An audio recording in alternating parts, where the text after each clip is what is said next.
Existe marca mais carioca que o calçadão de Copacabana? É a cara do Rio, né? Pois é, mas ele é feito de pedras portuguesas, uma herança da terrinha que se tornou patrimônio da cidade maravilhosa.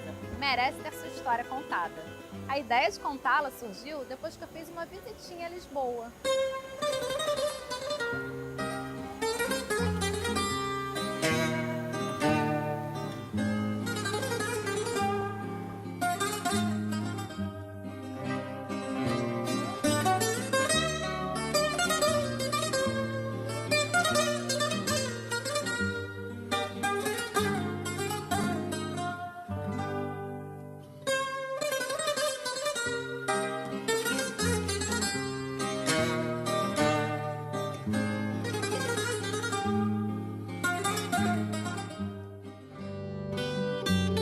Quem visita o Padrão dos Descobrimentos caminha por um calçadão muito parecido com o da Princesinha do Mar.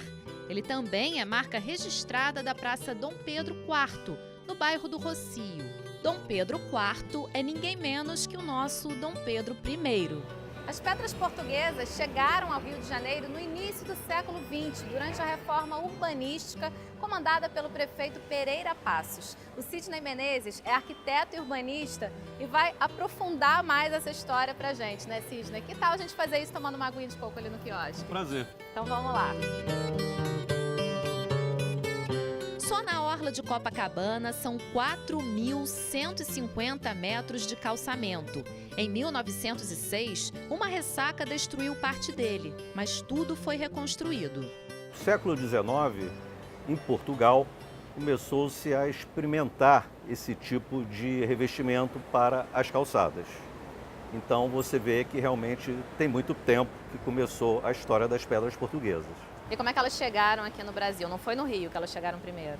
Pois é, por incrível que pareça, ela chegou primeiro em torno de 1900 e foi feito um trabalho em torno do Teatro de Manaus, né, no estado do Amazonas, que existe até hoje e muito bem preservada. Então, o início, de fato, das pedras portuguesas, da utilização das pedras portuguesas no revestimento de calçamento, começou no Brasil, exatamente em Manaus.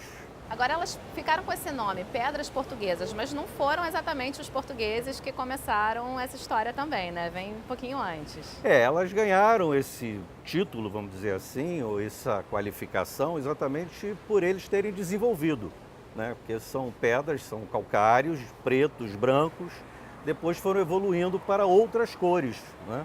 Então você consegue fazer os desenhos, os mosaicos.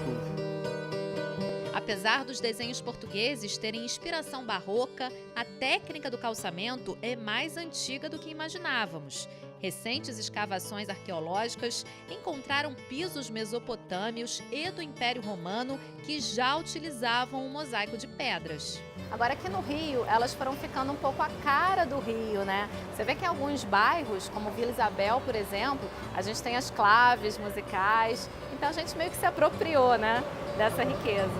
Exatamente. Já no início, né, do meados do século XIX no Brasil, né, tanto Paulo de Fronten, prefeito, como Pereira Passos, né, trouxeram essa ideia, né, do calçamento das pedras portuguesas. Isso foi ganhando espaço na cultura carioca, no gosto carioca, na maneira de ser carioca.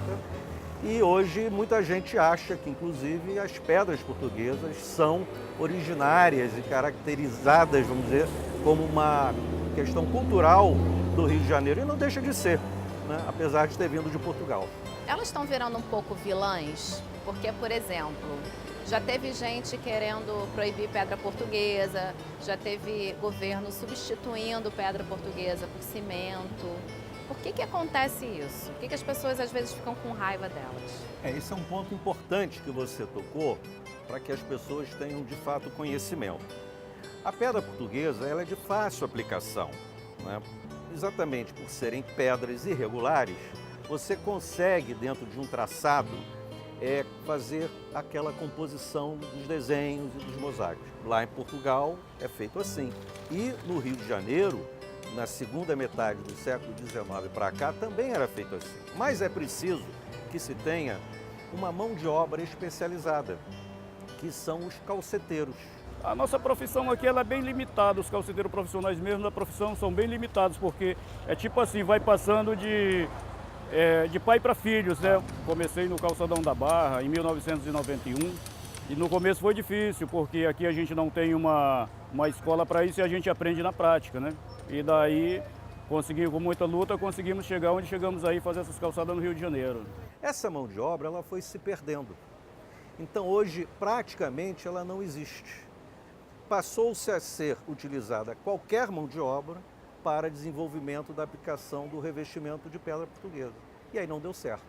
O que a gente verifica, lamentavelmente hoje, são as calçadas com nenhum tipo de alinhamento. Irregulares, com buracos, né?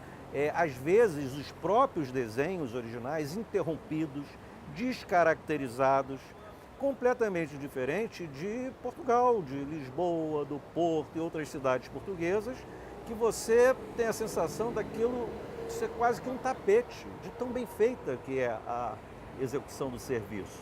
Podendo, inclusive, ser utilizada por mães com carrinhos de bebê, cadeirantes. Exatamente, não há nenhum tipo de dificuldade, muito pelo contrário. Mas, no nosso caso, lamentavelmente, não é assim. Nós estamos aqui em Copacabana, que é uma área desenvolvida pelo Burle Marx, o projeto paisagístico, conhecido mundialmente pelo Burle Marx, e um projeto tombado pelo patrimônio histórico, arquitetônico e cultural, né? E aqui, no berço dessa obra maravilhosa do Burle Marx, você encontra, lamentavelmente, buracos, irregularidades. Quando a gente faz a calçada, nós que somos calceteiros profissionais, a calçada fica totalmente lisa, fica bem feita, a gente faz desenho, tem vários desenhos aí, tipo da Presidente Vargas, BNDES, foi nós que fizemos, ficou boa, tá lá, e várias outras calçadas que nós fizemos aí, ficaram totalmente boa. O segredo começa pela preparação da base, né? Primeiro uma base boa, né, para o terreno não ceder, depois uma farofa, depois a colocação da pedra, depois a gente bate com um soquete bem batido para a calçada ficar plana, alinhada, né? E o segredo é esse. Esse desenho aqui da praia de Copacabana são as ondas, né? Mas, na verdade, essas ondas também existem nas calçadas lá de Lisboa, né? Elas representam não só as ondas daqui. Exatamente, né? É aquela história do além-mar, né? Que nos uniu no passado. Então, tanto lá na terrinha, como aqui no Rio de Janeiro, você encontra os mesmos desenhos, o mesmo mosaico, o mesmo partido adotado, né? Além das pedras portuguesas, que ocupam uma área de mais de 1 milhão de metros quadrados no Rio, outra herança deixada pelos portugueses é a pavimentação tipo pé de moleque. A da Ladeira da Misericórdia, no centro, é tombada pelo IPHAN. Com a vinda do reino para cá, no Brasil, precisava ter caminhos para as carruagens, né? Precisava ter espaços organizados, um calçamento para isso. E naquela época, o calçamento bem rudimentar e que era possível foi a utilização dessas pedras chamadas pé de moleque, que nós temos um exemplar preservado hoje no centro do Rio de Janeiro.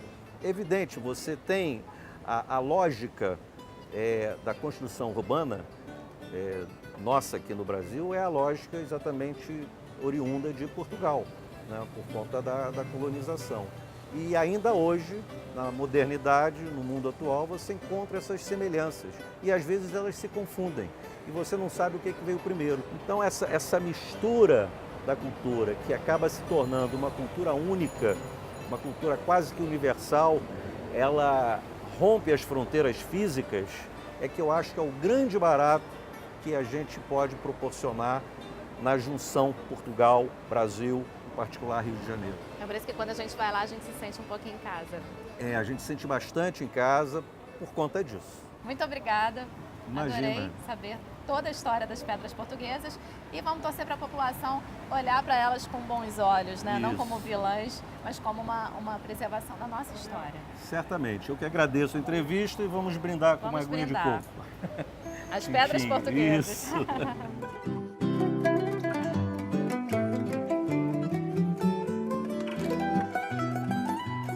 Como a gente pode ver ver, a conexão entre o Rio e Portugal está presente em cada detalhe. E o toque dos portugueses na nossa paisagem foi essencial. No próximo episódio, conheceremos outra herança que a terrinha nos deixou. Até lá!